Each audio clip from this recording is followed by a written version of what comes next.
Hare Rama, Hare Rama, Rama Rama, Hare Hare.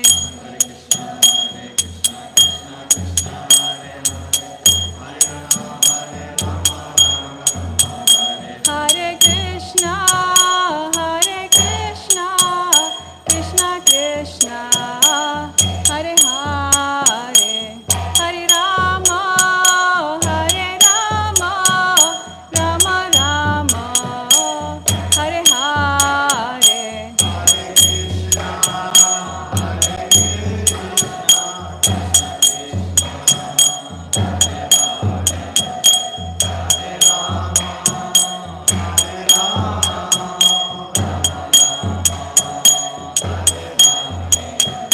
Jaya Prabhupada, Jaya Prabhupada, Prabhupada, Jaya Prabhupada.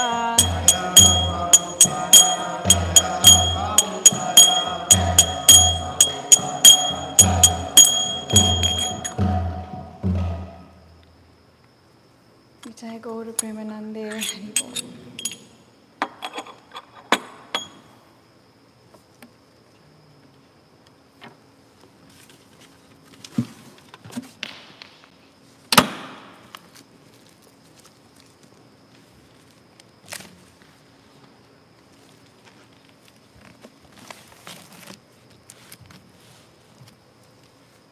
Om Namo Bhagavate Vasudevaya. Om Namo Bhagavate Vasudevaya. Om Namo Bhagavate Vasudevaya. Om Namo Bhagavate Vasudevaya. Om Namo Bhagavate Vasudevaya. Narayanam Namaskritya Narayanam Namaskrityam Naram Chaiva Narottamam Naram Chaiva Narottamam Devim Saraswatim Vyasam Devim Saraswatim Vyasam Tato Jayam Utirayet Tato Jayam Udirayet Nasta Prayeshu Abhadreshu Nashtaprayeshu Bhadreshu Nityam Bhagavata Sevaya Nityam Bhagavata Sevaya Bhagavati Uttama Sloke Bhagavati Uttama Shloke Bhaktir Bhavati Naistiki. Bhaktir Bhavati Naishtiki. So we're reading from Śrimad Bhāgavatam, Canto 3, Chapter 32, entitled Entanglement in Fruitive Activities, Text 21. Tataste Shina Sukrita Tataste Kshina Sukrita Punarlokam Imam Sati Punarlokam Mimamsati Patanti Vivasha Devai Patanti Vivasha Devai Sadhyo Vibram Sitodaya Sadhyo Vibram Shitodaya Tataste Kshina Sukrita Punarlokam Imam Sati Patanti Vivasha Devai Vivasha Devai Sadhyo Vibram Sitodaya Sadhyo Vibram Shitodaya Tataste Kshina Sukrita Tataste Kshina Sukrita Punarlokam Imam Sati Punarlokam Mimamsati Patanti Vivasha Devai Patanti Vivasha Devai Sadhyo Vibram Sitodaya Sadhyo Vibram Shitodaya Tataste Kshina Sukrita Tataste Kshina Sukrita Punarlokam Mimamsati Punarlokam Imam Sati Patanti Vivasha Devai Patanti Vivasha Devai Sadhyo Vibram Shitodaya Sadhyo Vibram Sitodaya Tataste Kshina Sukrita Tataste Kshina Sukrita Punarlokam Imam Sati Tanti Vivasha Devai Patanti Vivasha Devai Sadhyo Vibram Sitodaya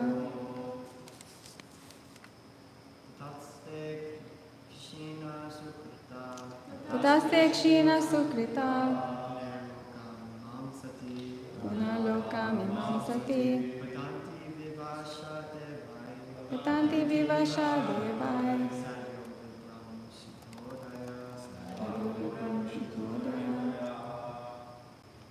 Ladies. Tataste Kshina Sukrita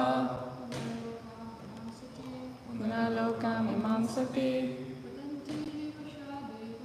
Patanti vivashadevai. Sadyo vibramsitodaya. Tataste kshina sukrita. Punarlokam sati. Patanti vivashadevai. Sadyo vibramshitodaya. Tata, then. Te, they. Kshina, exhausted. Sukrita, Sukrita. results of their pious activities. Results of their pious activities. Puna, again. Lokam imam, Lokam to this planet. to this planet. Sati, Sati. O virtuous mother. O virtuous mother. Patanti, Patanti. fall. Fall. Vivasha, Vivasha. helpless. Helpless. Devai, Devai. by higher arrangement. A higher arrangement. Sadhya, Sadhyaha. suddenly. Suddenly. Vibramsita, Vibramshita. caused to Caused fall. Udaya, Udaya. their prosperity. Translation and purport by Srila Prabhupada. When the results of their pious activities are exhausted, they fall down by higher arrangement and again come back to this planet. Just as any person raised to a high position sometimes all of a sudden falls. Purport. It is sometimes found that a person elevated to a very high position in government service falls down all of a sudden, and no one can check him. Similarly, after finishing their period of enjoyment, foolish persons who are very much interested in being elevated to the position of president in higher planets also fall down to this planet. The distinction between the elevated position of a devotee and that of an ordinary person attracted to fruitive activities is that when a devotee is elevated to the spiritual kingdom, he never falls down, whereas an ordinary person falls, even if he is elevated to the highest planetary system, Brahmaloka. It is confirmed in Bhagavad Gita, Abrahma Bhuvana Loka, that even if one is elevated to a higher planet, he has to come down again. But Krishna confirms in Bhagavad Gita 8:16, Mam upetya tu konteya punar janma na vidyate. Anyone who attains my abode never comes back to this conditioned life of material existence. Om Agyanatimirandasya Gyananjana Shalakaya Chakshur Unmilitam Yena Tasmaya Shri Gurave Namaha Shri Chaitanya Manobhistam Stapitam Yena Bhutale Swayam Rupa Gadamayam Tadati Swapadantikam Vandeham Shri Guru Shri Yutapada Kamalam Shri Gurun Vaishnavamscha Shri Rupam Sagrajatam Sahagana Raghunatham Tam Sajivam Sadvetam Savadutam Parijana Sahitam Krishna Chaitanya Devam Shri Radha Krishna Padan Sahagana Lalita Shri Vishakan Vitamscha He Krishna Karuna Sindhu Dinabandho Jagatpate Gopesha Gopika Kanta Radha Kanta Namostute Tapta Kanchana Gorange Radhe Vrindavaneshwari Vrishabhanu Sute Devi Pranamami Hari Priya Panchatattvatmakam Krishnam Bhakta Rupa Swarupakam Bhaktavataram Bhaktakyam Namami Bhakta Shaktikam Divyad Vrindaranya Kalpadrumada Srimad Ratnagar Simhasanasto Srimad Radha Srila Govinda Devo Prestali Bi Sevyamanu Smarami Vanchakalpa Tarubhyascha Kripa Sindhubhya Ivacha Patitanam Pavanebhyo Vaishnavebhyo Namo Namaha Jai Shri Krishna Chaitanya Prabhu Nityananda Shri Advaita Gadadhara Shivasari Gaur Bhakta Vrinda Hare Krishna Krishna Krishna Hare Hare Hare Rama Rama Rama Hare Hare.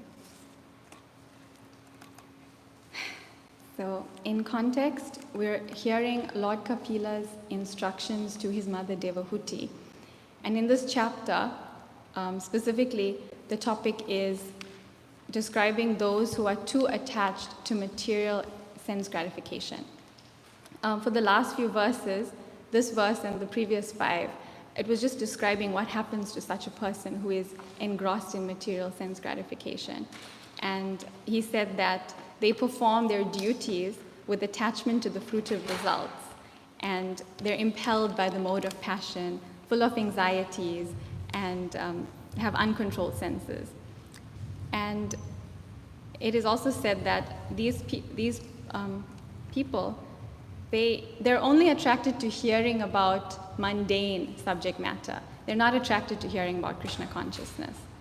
And in the last verse and this verse, it says that they're allowed to go to the planet called Pitriloka, but then they come back to this planet. They can't stay in whatever high planet they achieve eternally, because the results of their pious credits will definitely run out at some point.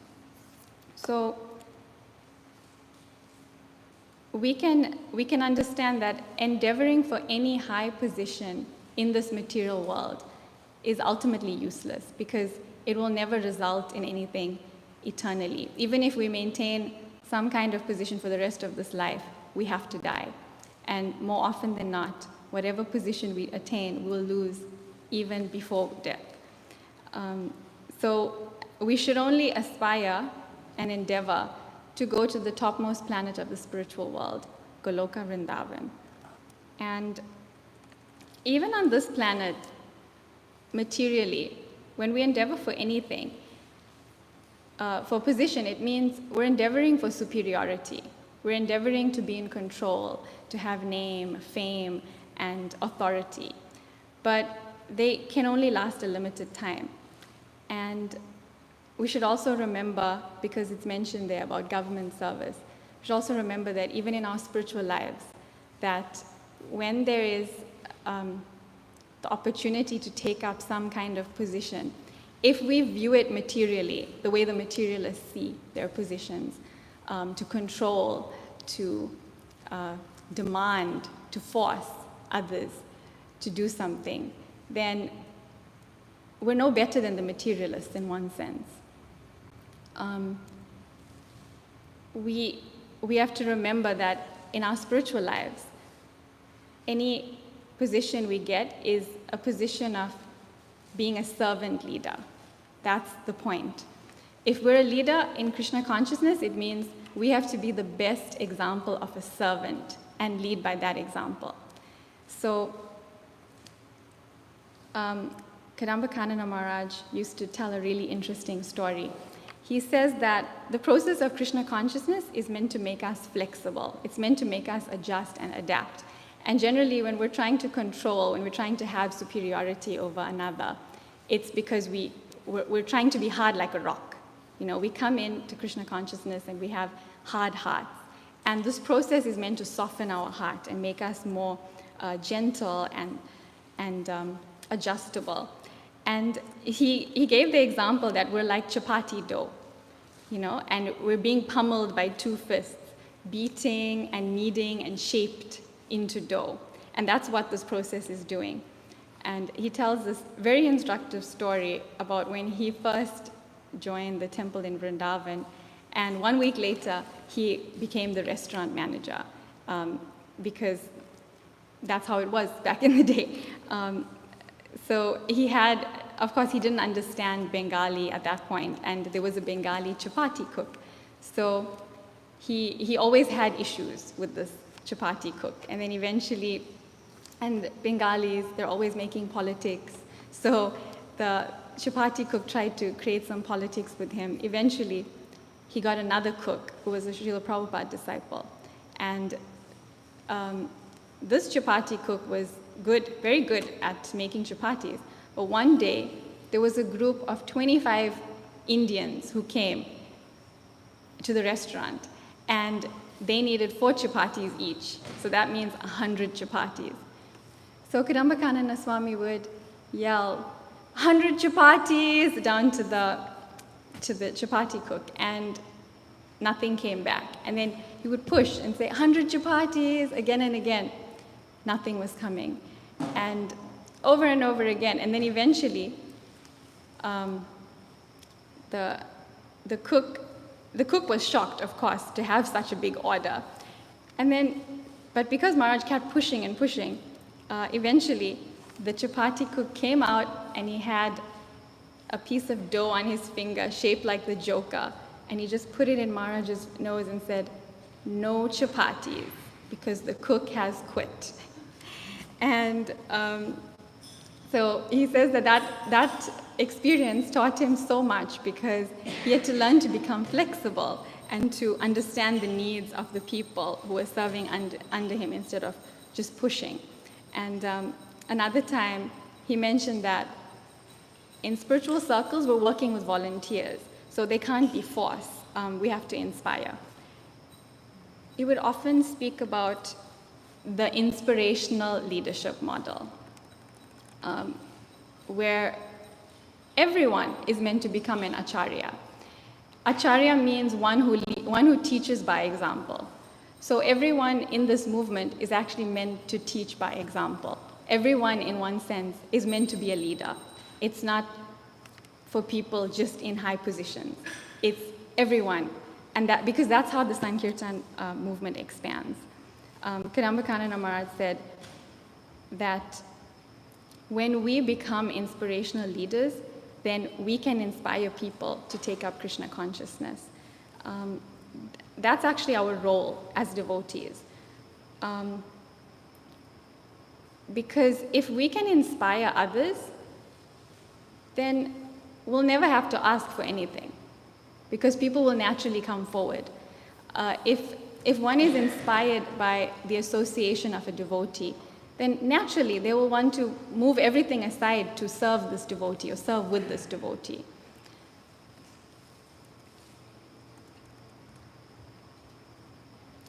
And in our scriptures, there's so many examples of Kshatriyas, true leaders, and how much responsibility they took for the happiness of the citizens. It is said that there was no drought or famine or even untimely death when there was a good leader in place. And if there was an untimely death, then the king took full responsibility. It was known that he did not do his duty properly if someone died before they were meant to. Of course, we can't replicate this in Kali Yuga, but the principle is there that leader means one who leads by example and one who really cares and protects those below, really invests in the needs and the progress and the welfare of those below. So our association should become that inspiring and nourishing to others, that they spontaneously want to come and serve and experience Krishna consciousness. That's the perfection of Vaishnava Sangha. If we try to do this kind of service for Krishna, if we try to lead for Krishna, then there's no fall down. There's no falling from the position, because it's selfless, it's detached.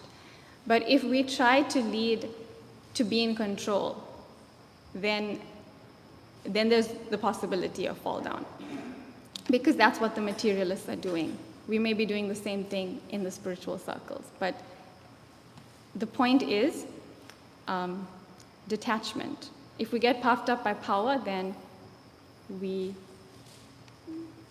Krishna will arrange for a fall down. But if we're detached, then we can actually satisfy everyone. When one is detached, they don't need to be in control. They don't need anyone to be the way they want them to be. That's what detachment is. It's to accept, I'm not in charge of who you are. I can accept you and I can engage you in service according to the way you need, and I can satisfy you. And that process of being detached, it's actually how we become humble servants of Krishna. So, and it's also very easy to have good relationships when we're detached, because we're not trying to impose our views on anyone else. And then when we have good relationships, it's easy to have good communities in Krishna consciousness and engage others in a very inspiring, cooperative way in service. So that's just a point about the government leadership and then spiritual government.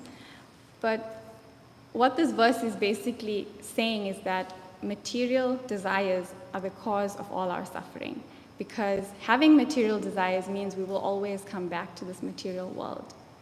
And Swayam Bhagavan Keshav Maharaj says something really interesting about pursuing material desires. He breaks it down really nicely and makes it very easy to remember. But he said when we pursue our material desires, one of four things will happen. The first thing is either we pursue our material desires and we don't get it, and then we're frustrated. The second thing is we pursue our material desires, we get it, but it doesn't make us happy. So then we're frustrated again. The third thing that could happen is we pursue our material desires, we get it, it makes us happy, but it doesn't last for very long. And then we're frustrated again. And then the fourth thing that could happen is we pursue our material desires, we get it, it makes us happy, but it brings with it so many inconveniences that we never thought of. And then we're frustrated again. So pursuing material desires will always lead to frustration. And we also have so many instructions about why material desires are contrary to our progress in spiritual life. Some people want to have it all. We want to have our material life, but we also want to have Krishna. But those two are completely incompatible. We can never have everything. Queen Kunti says, Janma Ishvarya Shruta Shribir, Edamana Mada Puman, Nai Varhatya Bidatum Vai, Tvam Akinchana Gocharam. My Lord, your Lordship can easily be approached, but only by those who are materially exhausted. One who is on the path of material progress, trying to improve himself with respectable parentage, great opulence, high education, and bodily beauty, cannot approach you with sincere feeling. This is Śrimad Bhāgavatam 1:8-26. So Queen Kunti is saying that it's not going to be possible to approach Krishna sincerely while we have material desires in our heart. And if we can't approach Krishna sincerely, then how can we attain Krishna? If it's just lip service, or if it's just half-hearted attempt. So we know that having material desires is, I guess, normal in the material world, and they're in our heart.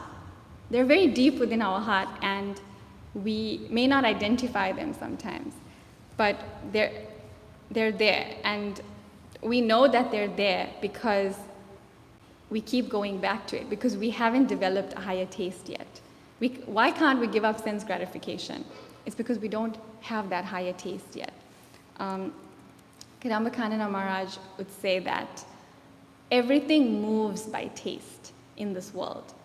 Everything moves by taste. Without taste, it is very difficult to do anything. Because how long can we practice Krishna consciousness out of duty? We can raise our eyebrows and keep our determination and say, I will chant, I will vow to follow the regulative principles, I will chant 16 rounds, I will do all my service. And we could be doing it with a lot of determination, but just out of duty. But without developing actual taste, actual interest in what we're doing from the heart, it's very difficult to maintain it forever. So we have to develop taste. And how do we develop taste? In Śrimad Bhāgavatam it says, Shru Shru Sor Sadadanasya Vasudeva Kataruchi Shan Mahat Sevaya Vipra Punya Tirtani Sevanat. O twice born sages, by serving those devotees who are completely freed from all vice, great service is done. By such service, one gains affinity for hearing the messages of Vasudeva. So when we serve pure devotees, then that actually gives us the taste to hear about transcendental subject matters. And that's going to increase our taste and give us that higher taste. Until one day, that's all we desire. That's the only taste we have. And the next verse is, Shunvatam Swakata Krishna, Punya Shravana Kirtana, Hirdayanta Sto Hiyabadrani, Vidonoti Surat Satam. Sri Krishna, the personality of Godhead, who is the Paramatma, Supersoul, in everyone's heart, and the benefactor of the truthful devotee, cleanses desire for material enjoyment from the heart of the devotee, who has developed the urge to hear his messages, which are in themselves virtuous when properly heard and chanted. So when we serve a pure devotee, then we get the taste to hear about Krishna. And when we start hearing about Krishna, then from within the heart, he cleanses the desire for material enjoyment because we have developed the urge to hear about his message. So he is doing the work, actually. We cannot overcome material desires without Krishna. We can't do it on our own. But if we endeavor to serve his servants, then he will do the work and he will clear our hearts from material desires. And then the next verse is, Nasta preyesu abhadreshu, nityam bhagavata sevaya, bhagavati uttama sloke bhaktir bhavati naistiki. By regular attendance in classes on the Bhagavatam, and by rendering of service to the pure devotee, all that is troublesome to the heart is almost completely destroyed, and loving service unto the personality of Godhead, who is praised with transcendental songs, is established as an irrevocable fact. So this is the process of how we can eventually cleanse our heart by hearing about Krishna and serving the pure devotees. And then everything, all our troubles will be destroyed. And the only thing left in our heart will be love for Krishna. And we're very fortunate that we have come in contact with a pure devotee. We have all met Srila Prabhupada through his books, either if we're fortunate in person, like Adikarta Prabhu, but still we are, even the ones who didn't meet Srila Prabhupada in person, we've met him through his books and his lectures and all his instructions, his letters, and the potency is still there. It's the same potency. So we've come in contact with the pure devotee, and he's made it very, very easy for us to practice Krishna consciousness. We don't have to endeavor so hard like in the previous ages. The process is simple because Lord Chaitanya came to give us the holy name and give us the highest access to Krishna. The access to the highest part of the spiritual world, Goloka Vrindavan.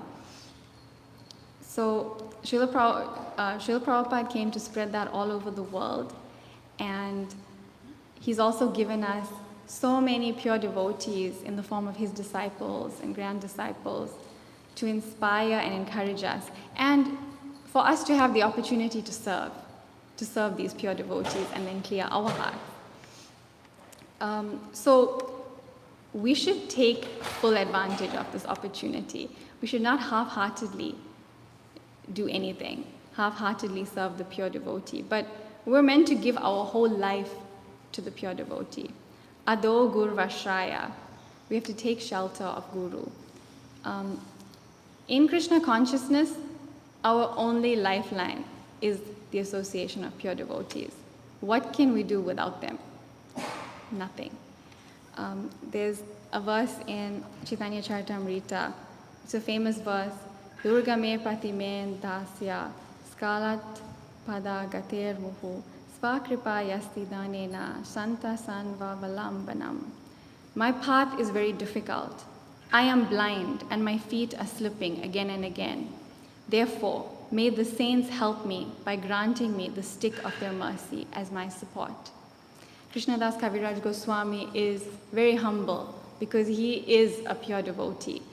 But he's showing us the mood that we should have by always taking shelter, always surrendering, and always understanding that we are not qualified. We need mercy. That's the only way we're going to do it. We cannot become puffed up and think, I'm doing it myself, I'm doing so much, I am in charge, I'm in control. We're not in control. We are dependent. We are fully dependent on the mercy of Krishna and his devotees. So our process is to take greater and greater shelter of Srila Prabhupada and all the previous acharyas through their books and all the pure devotees that Srila Prabhupada created all over the world. And then we have the hope of getting out of this material world and going back home, back to Godhead. And Krishna says in Bhagavad Gita that one who shares his message is most dear to him. So the process is not that we just become Krishna conscious ourselves. The process is that we try to share Krishna consciousness with everyone we meet. And today is a good opportunity because our inspiration, the Vyangi, is starting up the monthly Sankirtan festival again after so many years, following the footsteps of another pure devotee, Vaisheshika Prabhu. And it's inspiring because every book that we distribute, this festival is about book distribution. So it's about teaching others how to distribute books, empowering them in distributing books, and then taking them out and giving them the experience of distributing books.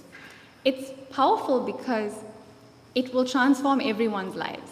It will transform the book distributors' lives. It will transform the person who receives the book, their lives. And one of my favorite things about this festival is that it creates lifelong friendships between the devotees who are distributing books with the people that they've met. And there's always amazing stories to tell.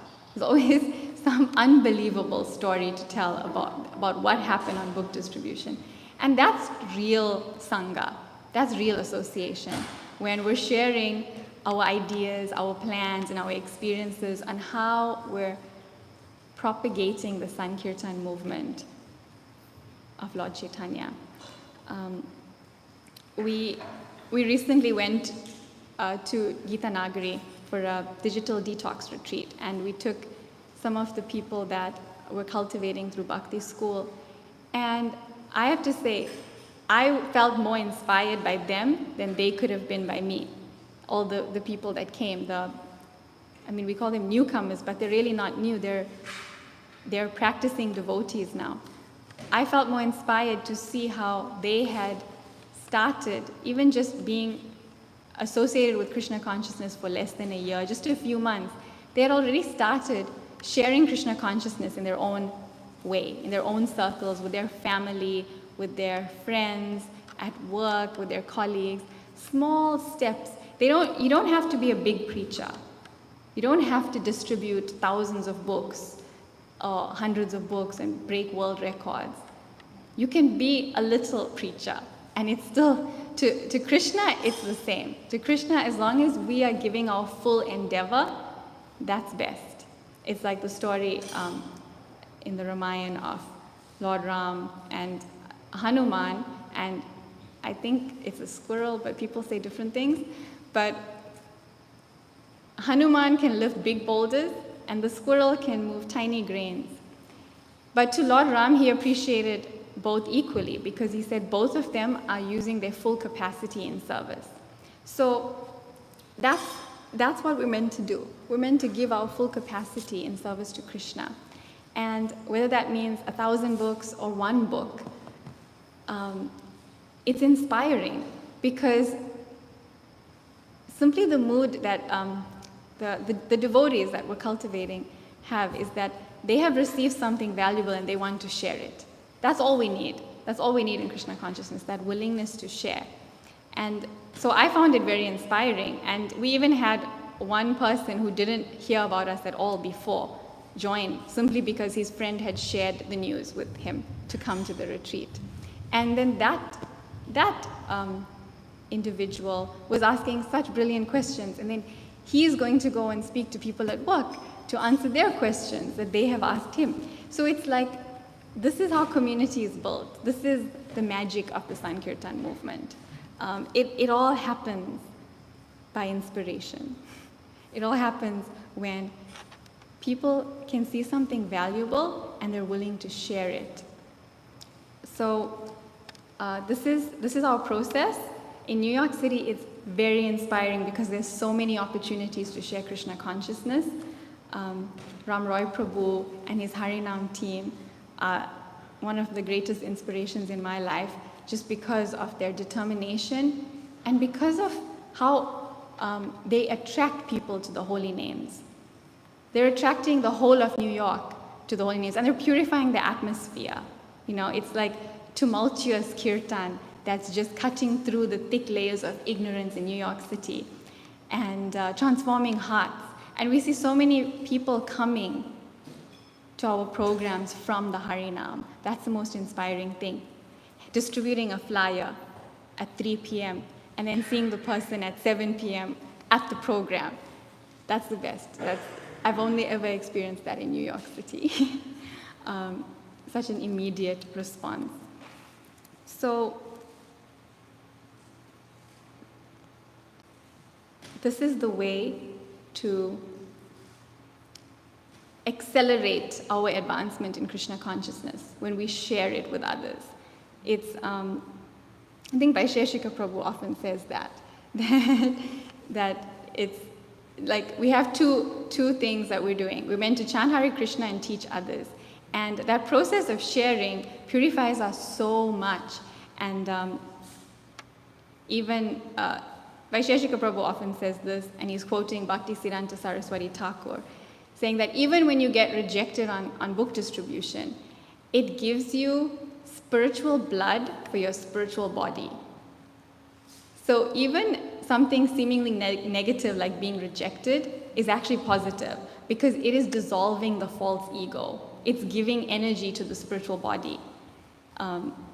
He said, Chit Rakta is spiritual blood for your Chit Sharira, spiritual body. So that means there's absolutely nothing to lose when it comes to distributing Srila Prabhupada's books because there's only gain for us, only gain for others. And the main point is to leave everyone with a good impression. So I'm very inspired to be part of the Sankirtan movement of Lord Chaitanya. And I pray that we can all give our hearts to Lord Chaitanya, actually, because he's the one that's making everything easy for us in this age and making it possible, actually. Not just easy, possible. There's no way we could be in Krishna consciousness or practice anything without the mercy of Lord Chaitanya and Lord Nityananda. So I pray that we can all take their mercy and carry it forward and help everyone cleanse the material desires within their hearts so that we can all go back to Krishna together. Are there any comments, additions, Adikarta Prabhu? Any questions from anyone?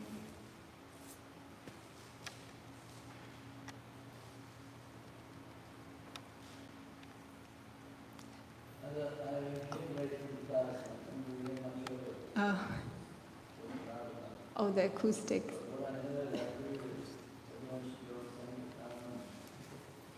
That's the crux. Everyone should go on Sankirtan. That's the main point.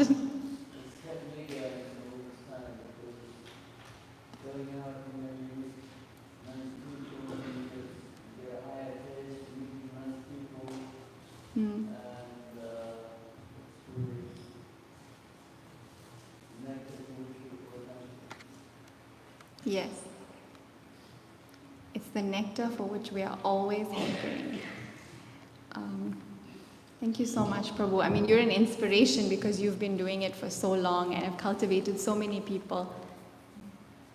So we actually need your blessings to be able to do this today and every day.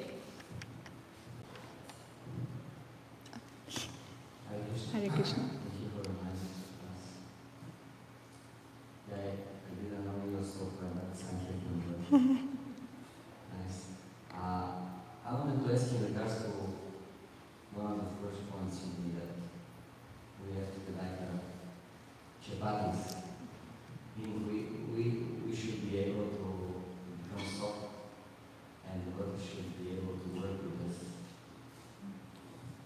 So sometimes I'm wondering what is the way to do that? Like by constant clashing with the devotees to be softened, or voluntarily we just decide, okay, I have to actually take a humble position and become servant. Well, I definitely hope it's not to constantly clash with the devotees. I think Kadamba Kanana Maharaj spoke about this so many times about being like a chapati, and how it's a process and he had to learn over time to soften himself. Through experience, he was such an expert manager for so long. And through little experiences here and there, he had the realization that he needs to adjust, he needs to adapt. And we actually take great inspiration from Bhakti Tirtha Swami in this, because he was known as the ambassador of love. That's another thing. At Gita Nagari, I was so grateful to go to his samadhi, and to be there in person and to just pray, to get a drop of his mood, because he really cared. He was that kind of leader that really, really cared about everyone. And once Kadambakananda Maharaj said on Bhakti Tirtha Maharaj's Vyasa Puja, he said that when we are loved, when we are in an environment of love, then we can fly, then we can do anything. So we should be consciously thinking of how to create that environment of love for ourselves and for everyone. And then we'll see how everyone can thrive, everyone can fly in such an environment. And it comes with a great deal of spiritual advancement, I think.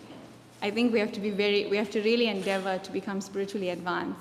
And then we can look at ourselves, introspect, look into our hearts and see what is there that shouldn't be there, and how am I dealing with devotees?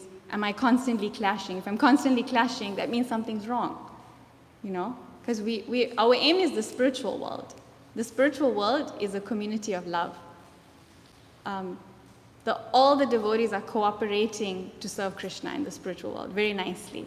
So if that's our goal, and we're here, we need to see how can I aspire to that? How can I do that? And if we're always clashing with each other, then we know we're not ready for the spiritual world. So I think introspection is big. Really absorbing ourselves in our spiritual lives.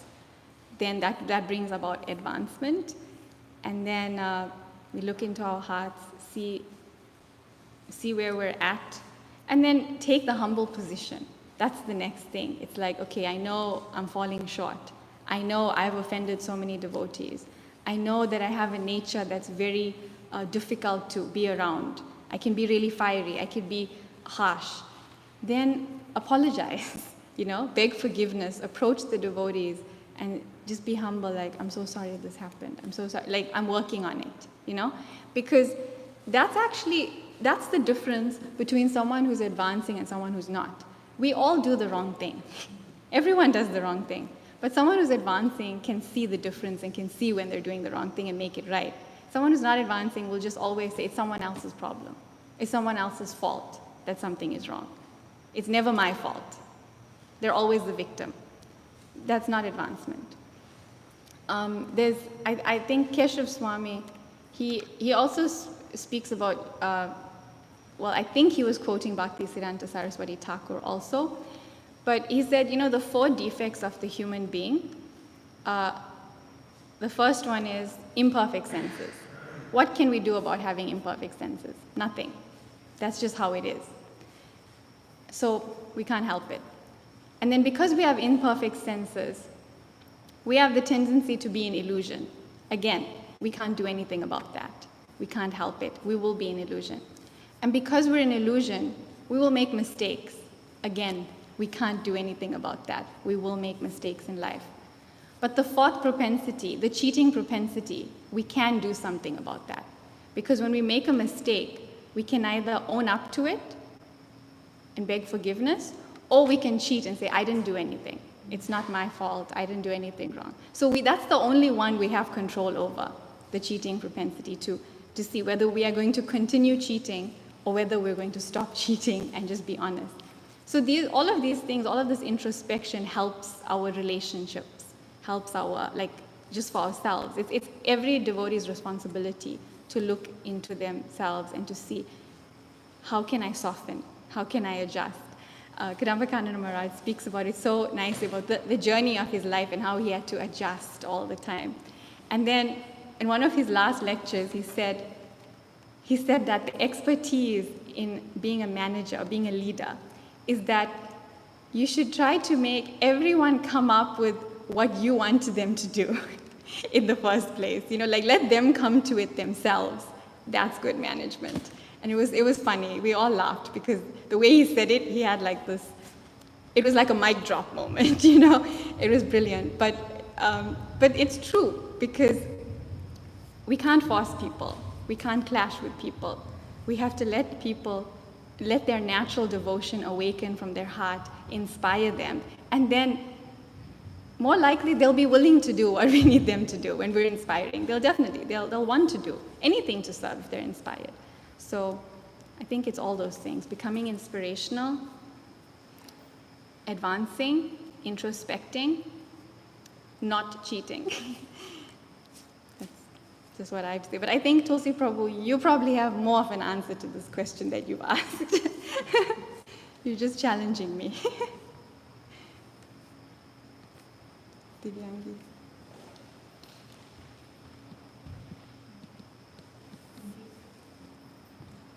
Thank you so much. It was an inspiring class. So good. I really like how you went all the way from leadership all the way to Sankirtan. It was very artful to do class on this actually. Yeah, I was just thinking about a few things while you were speaking about some topics about this leadership. For example, from what you've seen, and just even from the scriptures, where we see that the best people to lead, someone who never asked for it, they just qualified as the people, just ask them to please take more responsibility and do leadership. And very good example in my speech last week by Shashikar Prabhu. He even says himself this phrase. He says,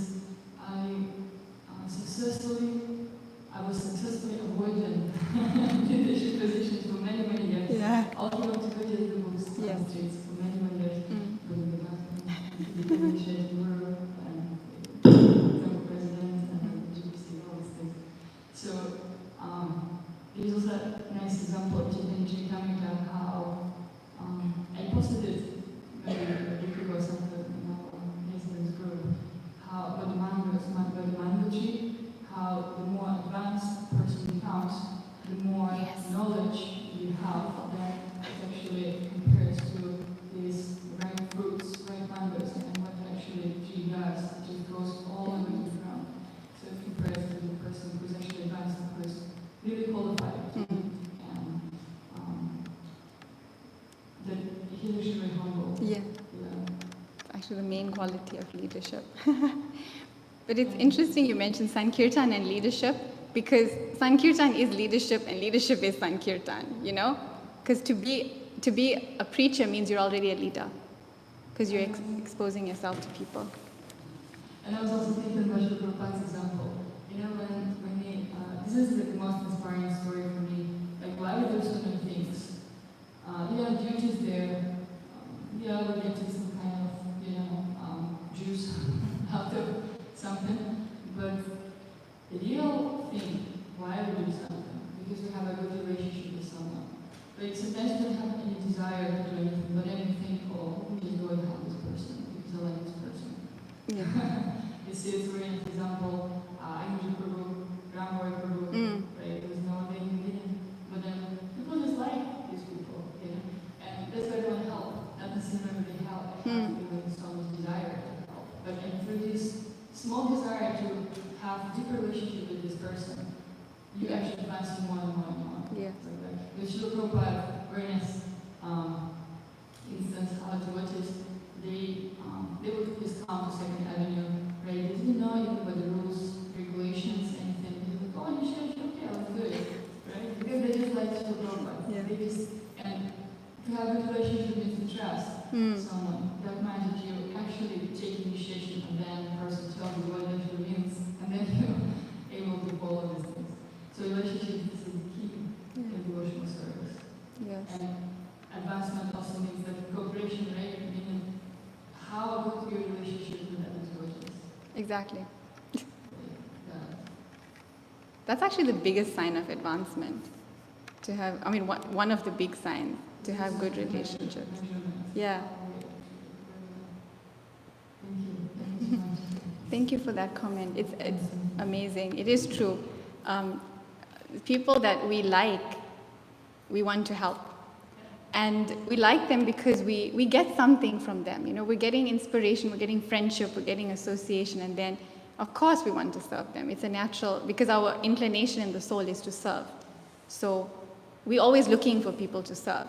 Srila Prabhupada was such an expert personality, so everyone could trust him because there's no fault in his character. So it's easy to trust, especially in the time when he came, when everyone was skeptical about who to trust. And then they found the sadhu who can be trusted. So then they gave everything. They spontaneously gave that service propensity in the heart to Srila Prabhupada.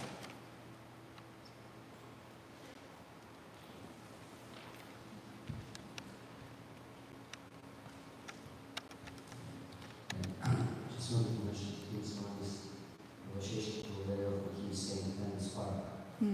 So finally, there is the strong side of the person and just try to help him to develop this. And also I remember now that he shared that he went to Bhakti Swami asked him what is the most important duty of sannyasi. And Bhakti Swami gave a very simple but very deep answer. He said, sannyasi should touch the heart of as many people as possible.